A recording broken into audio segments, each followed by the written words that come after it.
Narista po ako and then need ko po ng kausap po ngayon kasi may psychological problem po ako. Hindi ba ako makatulog hanggang madamag po ako na nakaawak lang po ng cellphone. Medyo mabigat po yung problem ko. Mayroong general anxiety disorder pa ako and higher traumatic with panic attack. Yung maipapayo ko lang sa sarili ko is wala ko ibang kakapitan po ngayon kundi ang Lord po talaga, si God po talaga. So, kasi walang imposible po ang lahat. Kasi kahit ano man ano ng doktor, ano man ano ng psychiatrist, ano mang gamot na pinakamabisang gamot, kung hindi talaga ano ng Diyos, wala din talaga magagawa yung mga gamot na yan. So, ang pinangkakapitan ko po talaga ay yung Diyos talaga as isang seminarista rin po.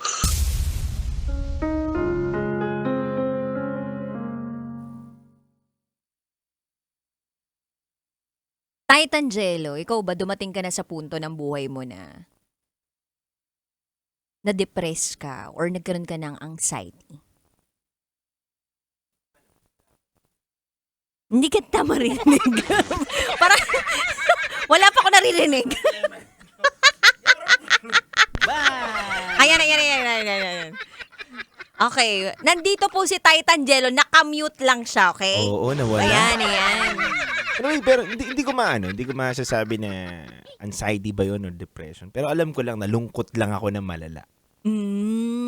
Nalungkot ka ng malala. Oo. Pero paano mo hinandle yun? Siyempre, dasal lang eh. Ganun ako para sa akin. Dasal lang, tapos hindi ako kumakausap ng ibang tao. Ay, totoo? Oo, ayokong kumausap ng ibang tao eh. Parang ako lang ang mag-handle nito, tapos ibibigay ko lang kay Lord. Oh. Para lang sa akin, iba-iba tayong Oo naman, paniniwala. iba-iba. And, paano natin i-handle yung mga problems. Mhm. Alam mo, dude, ako, nung napilay ako, Mm-mm. na patella fracture ako. So, sa mga kabisyo natin hindi nakakaalam nung story ako na yun, nagkaroon ako ng freak accident. Mm-mm. Tapos, nabali yung buto ko. So, ilang buwan na akong hindi nakakalakad. Dun sa puntong yun, na-anxiety ako. To the point na parang nagsi-self-pity ako. Napakiramdam ko, sa lahat, sa dinami-rami ng mga tao sa paligid ko, bakit sa akin nangyari to? Bakit kailangan ko itong maranasan? At meron ako realization dun. Ang realization ko dun is kailangan mo humingi ng tulong. No man is an island, hindi ka nag-iisa, at hindi po pwede na ikaw lang ang mag-solve ng lahat. Mm. Kailangan mo ng tulong ng ibang tao o ng Diyos. Dun sa part mo. Sa parte ko, Okay. yun yung nangyari sa akin. Kasi minsan ako, alam mo, Rax, naniniwala ako na minsan hindi naman lagi kailangan ng ibang tao para masolusyonan yung problema natin. Minsan tayo na ang makakagawa ng solusyon eh. Mas lalala lang kapag inilapit natin. May mga ganun tayong problema na kapag sinabi mo sa ibang tao, mas lalong lumalaki. Parang ano ba dapat? Pagchichismisan ka pa, pag Pagchichismisan mali ka pa, ka pag ng mali. taong nasabihan. Yun, diba? Paano mo malalaman sasabihin mo? Diba? Hindi naman natin minsan malalaman dahil nga ang dami na natin problema. Kaya ako, Ikaw na lang talaga. ako na lang. Pero buti ikaw, di ba? Oo, kasi iba din talaga yung support ng pamilya, ng mga totoong kaibigan. Siguro alam ko lang talaga kung sino yung dapat kong pagsabihan ng mga pinagdaraanan ko nung time na Yes, yon. Tsaka, siguro, at some point, naisip ko din na ang Diyos, meron siyang ginagawang mga instrumento Yun. na mga tao sa paligid mo para Tulungan ka. ka. Tama naman yun. So kung hindi man direkta ka sa kanya humingi ng tulong, pwede siyang gumamit ng mga ibang tao para tulungan ka. Amen. Ayun. Ganda. Oo, in fairness, blessed na blessed tayo Oo. this evening. At blessed din tayo sa presensya ng isang napakagaling na piloto. 15 years in service, no? Miguel Christopher Mendoza, 15 years of dedicated service towards making Cebu Pacific the number 1 airline in the Philippines. Ayan, March 2025 awarded. At ang signatories po dyan ay si Mr. Lance Gokongwei and Michael Skox. Ayan. Shooks pa. Mali pa.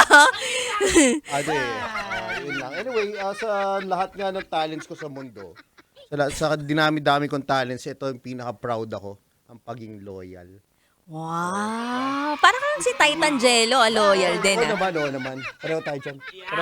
Ayan, congratulations Chino Mendoza sa pagiging loyal for 15 years. Sana sa totoong buhay loyal ka din kay Jessie naman. Guillaume aka Rocky Ter.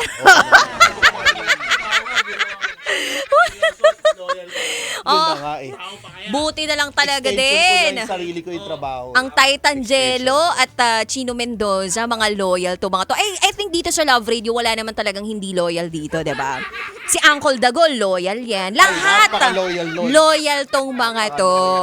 Anyway, speaking of loyalty, alas 9 ng gabi hanggang hating gabi, loyal tayong magkakasama Mondays to Fridays. At syempre, kapiling ang Basa Princess DJ Raketera. At titindig sa mga pinaglalaban ninyo, DJ Titan Jello. At ngayong gabi, samahan nyo kami sa isa na namang pagsisiwalat ng sikreto ng ating kabisyo. Ito na po ang patikim ng DJ Rocky's Secret Files with Jello.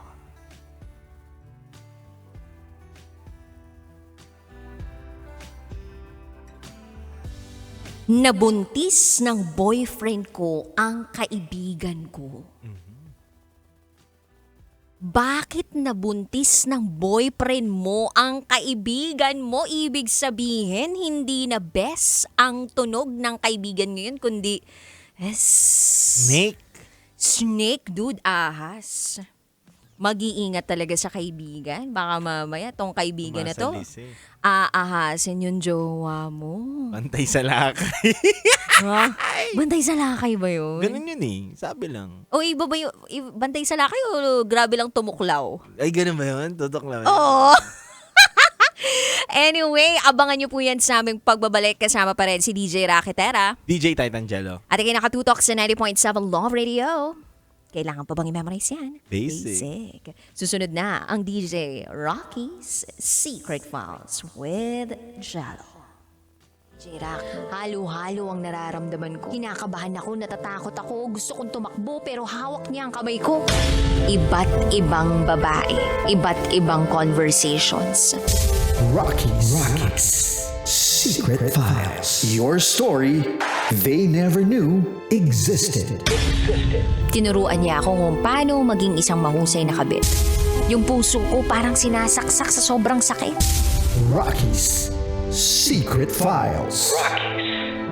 Secret Files. With Titan Jello. Rocky's Secret Files. Rocky's Secret Files.